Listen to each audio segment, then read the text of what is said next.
Ang galing lang yung ang tagal ko na dito sa Bloomington. Pero ngayon ko lang nakita na may kainan pala dito sa Piggy Bara na masarap. Yan, may mga ano din sila dito, may mga shakes din sila dito, tsaka iba't ibang pagkain. Isa sa dinarayo sa kanila dito yung ano, yung itong chicken pastil nila. Na sa estudyante ko pa nalaman na may mura pala ditong chicken pastil sa halagang 25 pesos lang. Dahil hindi paggawa yung chicken pastil nila, napa-order muna ako ng shake dito. Yan, ito yung shake nila. Solid daw to kaya titikman ko yung shake nila. Talagang prutas na prutas talaga yung ginagamit nila dito. Avocado nga to palang in-order ko.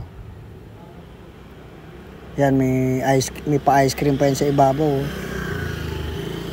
Pero nung naubos ko to, nabitin ako dito. Dapat pala may mga pang 2 liters na silang order. O kaya 1 liter. Ayan o. Solid tong avocado na to.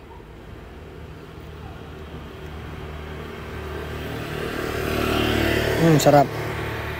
At ito na pala yung pastil. At sa dinami-dami kong nakaing pastil, isa to sa natikman kong masarap na pastil. Kasi yung ibang natikman kong pastil, may pagkamalansa pa, tsaka minamadali. Ito, sakto lang talaga yung yung luto nila. Solid lang yung pagkakaluto.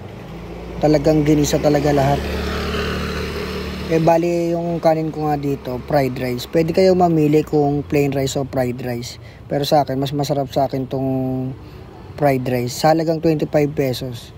Sulit na sulit kayo dito. Kaso, ako nga naka 3 pastil ako dito. Solve ako dito. Actually, ito hindi nadayo ng mga estudyante dito, lalo na ng mga taga St. Jude. Sa kanila ko nga nalaman na may pastil dito eh. Masarap din pala yung pastil dito. Hindi kagaya ng ibang pastil na mamahalin. Pero ito solid na rin at swak sa budget yung mga tinda nila. So, bali lahat ng menu nandiyan nakapaskil na. Mamimili na lang kayo, lalo na to mga fruit shake nila oh. Yan, ang dami niyan. Hindi nyo kayang ubusin siguro sa isang orderan. Siguro magpapabalik-balik kayo dito para matikman lahat ng mga tinitinda nila. Ayan, si ate nga dyan ang ingay niya kasi kumain na yan ng Paris tsaka Mami. Tapos umorder pa ulit ng pork chop.